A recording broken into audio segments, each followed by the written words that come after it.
ನಮಸ್ಕಾರ ಸ್ನೇಹಿತರೆ, welcome to Dashami tutorial. ನಾನು ನಿಮ್ಮ ಹಳ್ಳಿ ಮೇಷ್ಟ್ರು. ಇವತ್ತು ನಾವು ಅಕೌಂಟಿಂಗ್ ಮೀನಿಂಗ್ ಬಗ್ಗೆ ತಿಳ್ಕೊಳ್ಳೋಣ. ಅಕೌಂಟಿಂಗ್ ಅಂತ ಹೇಳಿದ್ರೆ it's one of the art of recording the business transaction in the books of accounts ಅಂತ. ಮೊದಲಿಗೆ ನೀವೇನು ಮಾಡಬೇಕು ಅಂತ ಹೇಳಿದ್ರೆ ಬಿಸ್ನೆಸ್ಸಲ್ಲಿ ಆಗುವಂಥ ಟ್ರಾನ್ಸಾಕ್ಷನ್ಸನ್ನು ಬುಕ್ಸ್ ಆಫ್ ಅಕೌಂಟ್ಸಲ್ಲಿ ನೀವು ನೀಟಾಗಿ ರೆಕಾರ್ಡ್ ಮಾಡಬೇಕಾಗುತ್ತೆ. ನಂತರ ಯು ನೀಡ್ ಟು ಕ್ಲಾಸಿಫೈ, ಅದಕ್ಕೆ ಕ್ಲಾಸಿಫೈಯಿಂಗ್ ಅಂತ ಹೇಳ್ತೀವಿ.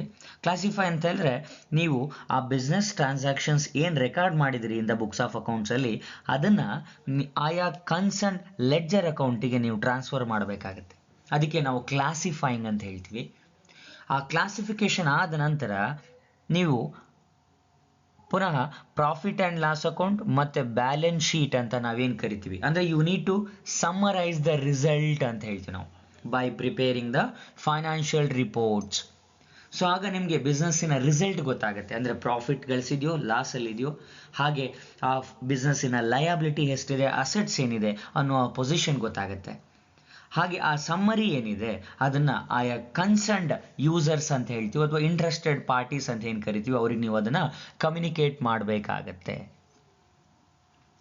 ಇಲ್ಲಿ ಮುಖ್ಯವಾಗಿ ಅಕೌಂಟಿಂಗಲ್ಲಿ ನಾವು ಯಾವ ಟ್ರಾನ್ಸಾಕ್ಷನ್ಸನ್ನು ರೆಕಾರ್ಡ್ ಮಾಡ್ತೀವಿ ಅಂತ ಹೇಳಿದ್ರೆ, ಯಾವ ಟ್ರಾನ್ಸಾಕ್ಷನ್ಸನ್ನು ನಾವು ಹಣದಿಂದ ಅಳಲಿಕ್ಕೆ ಸಾಧ್ಯನೋ, ಹಣದಿಂದ ಮೆಷರ್ ಮಾಡಲಿಕ್ಕೆ ಸಾಧ್ಯನೋ ಅಂಥ ಟ್ರಾನ್ಸಾಕ್ಷನ್ಸ್ಗಳನ್ನು ಮಾತ್ರ ನಾವಿಲ್ಲಿ ರೆಕಾರ್ಡ್ ಮಾಡ್ತೀವಿ. ಅದಕ್ಕೆ ಹೇಳ್ತಾರೆ ಇನ್ accounting only those transactions can be recorded which can be measured in terms of money ಅಂತ ಹೇಳ್ತಾರೆ. ಅಂದರೆ ಯಾವೆಲ್ಲ ಟ್ರಾನ್ಸಾಕ್ಷನ್ಸ್ಗಳನ್ನು ನಾವು ಹಣದಿಂದ ವ್ಯಾಲ್ಯೂ ಮಾಡ್ಬೋದು ಅಂಥ ಟ್ರಾನ್ಸಾಕ್ಷನ್ಸನ್ನು ಮಾತ್ರ ರೆಕಾರ್ಡ್ ಮಾಡಬೇಕು ಅಂತ. ಹಾಗಾದರೆ ಯಾವ ಟ್ರಾನ್ಸಾಕ್ಷನ್ಸ್ ರೆಕಾರ್ಡ್ ಮಾಡಬಾರ್ದು ಇಲ್ಲಿ ಅಂತ ಹೇಳಿದ್ರೆ, ಯಾವ ಟ್ರಾನ್ಸಾಕ್ಷನ್ಸು ನಮಗೆ ಹಣದ ವ್ಯಾಲ್ಯೂನ ರೆಪ್ರೆಸೆಂಟ್ ಮಾಡಲ್ವೋ ಅಂಥ ಟ್ರಾನ್ಸಾಕ್ಷನ್ಸನ್ನು ರೆಕಾರ್ಡ್ ಮಾಡಬಾರ್ದು. ಫಾರ್ ಎಕ್ಸಾಂಪಲ್, ಈಗ ನಾನು ಫಸ್ಟು ಯಾವ ಟ್ರಾನ್ಸಾಕ್ಷನ್ಸ್ಗಳು ಹಣದ ವ್ಯಾಲ್ಯೂನ ರೆಪ್ರೆಸೆಂಟ್ ಮಾಡುತ್ತೆ ಅಂತ ಹೇಳ್ತೀನಿ. For example, purchase of furniture, purchase of land and building, sale of goods. So ಇವೆಲ್ಲ ಸಾಮಾನ್ಯವಾಗಿ ಹಣದ ವ್ಯಾಲ್ಯೂನ ರೆಪ್ರೆಸೆಂಟ್ ಮಾಡುತ್ತೆ. For example, purchase of furniture for ₹10,000. ಅದರಲ್ಲಿ ನೋಡಿ 10,000 ಅನ್ನೋದೇನಿದೆ, ಆ 10,000 rupees ಅನ್ನೋದೇನಿದೆ ಆ ಮನಿ ವ್ಯಾಲ್ಯೂನ ಎಕ್ಸ್ಪ್ರೆಸ್ ಮಾಡ್ತಾ ಇದೆ. ಅದೇ ರೀತಿ ಯಾವುದು ನಾನ್ ಮಾನಿಟರಿ ಟ್ರಾನ್ಸಾಕ್ಷನ್ ಆಗಿರುತ್ತೆ ಅಂದರೆ, for example appointment of a manager ಅಂತ ಇಟ್ಕೊಳ್ಳೋಣ. ಈಗ ಅದು ಕೂಡ ಬಿಸ್ನೆಸ್ಸಿಗೆ ಸಂಬಂಧಪಟ್ಟಂಥ ಟ್ರಾನ್ಸಾಕ್ಷನ್ನೇ. ಆದರೆ ಅಪಾಯಿಂಟ್ಮೆಂಟ್ ಆಫ್ ಅ ಮ್ಯಾನೇಜರ್ ಅಂತ ಅಷ್ಟೇ ಹೇಳ್ತಾ ಇದೆ, ಆದರೆ ಅದರಲ್ಲಿ ಯಾವುದೇ ರೀತಿಯಾದಂಥ ಹಣದ ವ್ಯಾಲ್ಯೂನ ಅದು ರೆಪ್ರೆಸೆಂಟ್ ಮಾಡ್ತಾ ಇಲ್ಲ. ಅಂಥ ಟ್ರಾನ್ಸಾಕ್ಷನ್ಸನ್ನು ನೀವು ಬಿಸ್ನೆಸ್ಸಿಗೆ ರೆಕಾರ್ಡ್ ಮಾಡಿದ್ರೆ, ಬುಕ್ಸ್ ಆಫ್ ಅಕೌಂಟ್ಸಲ್ಲಿ ರೆಕಾರ್ಡ್ ಮಾಡಿದ್ರೆ, ನೀವೇನು ಫೈನಾನ್ಷಿಯಲ್ ರಿಪೋರ್ಟ್ಸನ್ನು ಪ್ರಿಪೇರ್ ಮಾಡ್ತೀರಿ ಅಲ್ಲಿ ಆ ಫೈನಾನ್ಷಿಯಲ್ ಫಿಗರ್ಸ್ ಮೇಲೆ ಏನು ಇಂಪ್ಯಾಕ್ಟ್ ಕ್ರಿಯೇಟ್ ಆಗೋದಿಲ್ಲ. ಆದ ಕಾರಣ ಅಂಥ ಟ್ರಾನ್ಸಾಕ್ಷನ್ಸನ್ನು ರೆಕಾರ್ಡ್ ಮಾಡೋದನ್ನು ಅವಾಯ್ಡ್ ಮಾಡ್ತಾರೆ.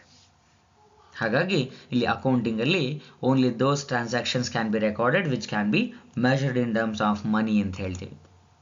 ಇನ್ನು ಸಿಂಪಲ್ ವರ್ಡಲ್ಲಿ ಹೇಳೋದಾದರೆ ಅಕೌಂಟಿಂಗ್ ಅಂದರೆ ಏನಂದರೆ, it is a process of identifying ಅಂತ ಹೇಳ್ತಾರೆ. It's a process of identifying the business transactions. ಒಂದು ಆರ್ಗನೈಸೇಷನಲ್ಲಿ ತುಂಬ ಟ್ರಾನ್ಸಾಕ್ಷನ್ಸ್ಗಳಾಗತ್ತೆ, ಆದರೆ ಯಾವುದೆಲ್ಲ ಬಿಸ್ನೆಸ್ಸಿನ ಟ್ರಾನ್ಸಾಕ್ಷನ್ಸ್ಗಳು ಅಂತ ನೀವು ಐಡೆಂಟಿಫೈ ಮಾಡಬೇಕು. ಈಗ ಆಗಲೇ ತಮಗೆ ತಿಳಿಸಿದ ಹಾಗೆ ನಾನು ಅಲ್ಲಿ ಮಾನಿಟರಿ ಟ್ರಾನ್ಸಾಕ್ಷನ್ಸ್, ನಾನ್ ಮಾನಿಟರಿ ಟ್ರಾನ್ಸಾಕ್ಷನ್ಸ್ ಅಂತ ತುಂಬ ಇರುತ್ತೆ. ಹಾಗಾಗಿ ಅದರಲ್ಲಿ ಯಾವ ಟ್ರಾನ್ಸಾಕ್ಷನ್ಸನ್ನು ನಾವು ಬಿಸ್ನೆಸ್ ಟ್ರಾನ್ಸಾಕ್ಷನ್ಸ್ ಆಗಿರುತ್ತೆ ಅನ್ನೋದು ಐಡೆಂಟಿಫೈ ಮಾಡಬೇಕು. ನಂತರ ನೀವು ಮೆಷರ್ ಮಾಡಬೇಕು. ಮೆಷರ್ ಅಂತಂದರೆ ಹಣದ ವ್ಯಾಲ್ಯೂನ ರೆಪ್ರೆಸೆಂಟ್ ಮಾಡ್ತಾ ಇದೆಯೋ ಇಲ್ವೋ ಅನ್ನೋದನ್ನು ನೀವು ನೋಡಬೇಕಾಗತ್ತೆ. That is what we can say measuring ಅಂತ ಹೇಳ್ತೀವಿ. We need to measure in terms of money. After measuring the transactions you have to record in the books of accounts. ನೀವು ಆ ಬುಕ್ಸ್ ಆಫ್ ಅಕೌಂಟ್ಸ್ಗೆ ರೆಕಾರ್ಡ್ ಮಾಡಬೇಕಾಗತ್ತೆ. Record ಮಾಡಿದ ಮೇಲೆ ಯಥಾ ಪ್ರಕಾರ you need to summarise by classifying into the different ledger. ಅಂದರೆ ಬೇರೆ ಬೇರೆ ಲೆಡ್ಜರಿಗೆ ಅದನ್ನು ಕ್ಲಾಸಿಫೈ ಮಾಡಿ ನಂತರ ಫೈನಾನ್ಷಿಯಲ್ ರಿಪೋರ್ಟ್ಸನ್ನು ಪ್ರಿಪೇರ್ ಮಾಡ್ತೀರಿ. ಆ ಫೈನಾನ್ಷಿಯಲ್ ರಿಪೋರ್ಟನ್ನು ಪ್ರಿಪೇರ್ ಮಾಡಿದಾಗ ಅಲ್ಲಿ ಒಂದು ಇನ್ಫಾರ್ಮೇಷನ್ ಜನ್ರೇಟ್ ಆಗುತ್ತೆ.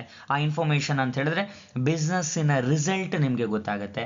ಆ ರಿಸಲ್ಟನ್ನು ನೀವು ಯಾರೆಲ್ಲ ಇಂಟ್ರೆಸ್ಟೆಡ್ ಯೂಸರ್ಸ್ ಇದ್ದಾರೆ ಅವರಿಗೆ ನೀವು ಆ ಇನ್ಫಾರ್ಮೇಷನನ್ನು ಕಮ್ಯುನಿಕೇಟ್ ಮಾಡಬೇಕಾಗತ್ತೆ. ಆ ಇನ್ಫಾರ್ಮೇಷನ್ಗೆ ನಾವು ಸಾಮಾನ್ಯವಾಗಿ ಎಕಾನಮಿಕ್ ಇನ್ಫಾರ್ಮೇಷನ್ ಅಂತ ಹೇಳ್ತೀವಿ ನಾವು. ಅಂದರೆ the information which is related to the economic events of the business organisation that need to be communicated to the interested users so that based on that information they can able to take some valuable decisions.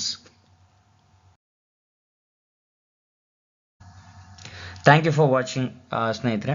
ಮತ್ತೆ ಮುಂದಿನ ವಿಡಿಯೋದಲ್ಲಿ ಸಿಗೋಣ. ಚಾನಲ್ಗೆ subscribe ಮಾಡಿ ಮತ್ತು support ಮಾಡಿ ಅಂತ ಕೇಳ್ಕೊಳ್ತಾ ಧನ್ಯವಾದಗಳು.